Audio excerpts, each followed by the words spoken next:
difference is China's tea culture. The Chinese dude who invented tea must be a genius. Tea, as a beverage, was invented by Shen Nong.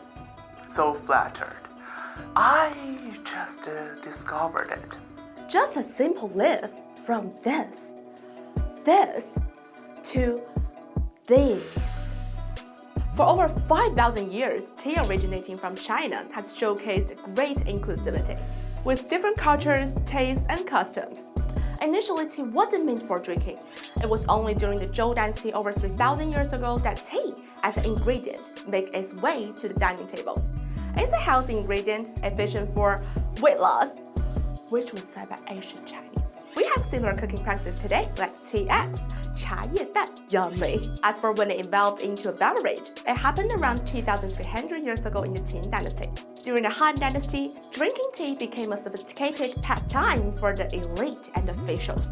People mixed tea leaves with various ingredients to create broths and soups. I think it would taste like, wow. The Asian recipe is here, and those interested can have a try. Over the next 600 years after the Han Dynasty, tea drinking became relevant across the nation. The concept of replacing wine with tea also originated during this time. Tea prospered in the Tang and thrived in the Song. Until the completion of the Book of Tea during the Tang Dynasty, tea embarked on a new journey. During the Tang Dynasty, tea-making techniques rapidly advanced, and the people began to focus more on the taste of tea itself. This period mainly saw the method of brewing tea introduced by Lu Yu. Tea cakes went through processes like roasting, grinding, and sieving to produce fine tea powder, which was then boiled in a pot, seasoned with salt, and served. Oh right, tea houses existed in Tang Dynasty around 1,400 years ago. As for the affluent and refined people in the Song Dynasty, they took tea enjoyment to new heights. The Song period saw the rise of whisk tea. Whisking powdered tea with water using tea whisk to produce froth. The resulting tea froth should cling to the bowl and cup, indicating a successful preparation of Song tea. Song people who were enthusiastic about tea enjoyed steamed grain cake tea.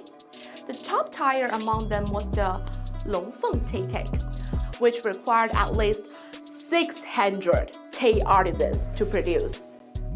Wow! In the Ming Dynasty, Mr. Zhu thought making Longfeng tea cake was too laborious and expensive. He directly ordered the entire nation to switch to loose tea leaves. Thus, human tea-making craftsmanship officially upgraded to version 2, loose tea brewed. This marked the end of the 1,000-year monopoly of green tea and gradually led to the formation of the 6 major categories of tea as we know them today. On this basis, some blended teas also rapidly developed during the Ming and Qing periods, like flower tea, milk tea, and more. Oh, speaking of milk tea, although its origins is uncertain, legend goes that Princess Wencheng invented when she went to Tibet.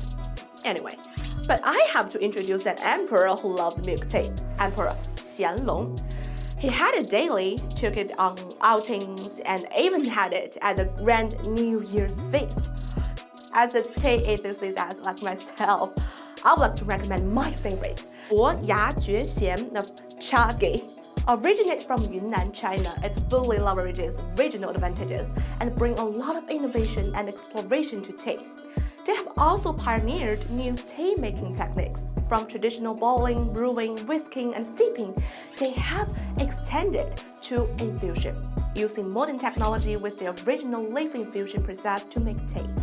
This technique fully preserves the aroma and essence of tea, resulting in a richer flavor, smoother texture, and a longer aftertaste.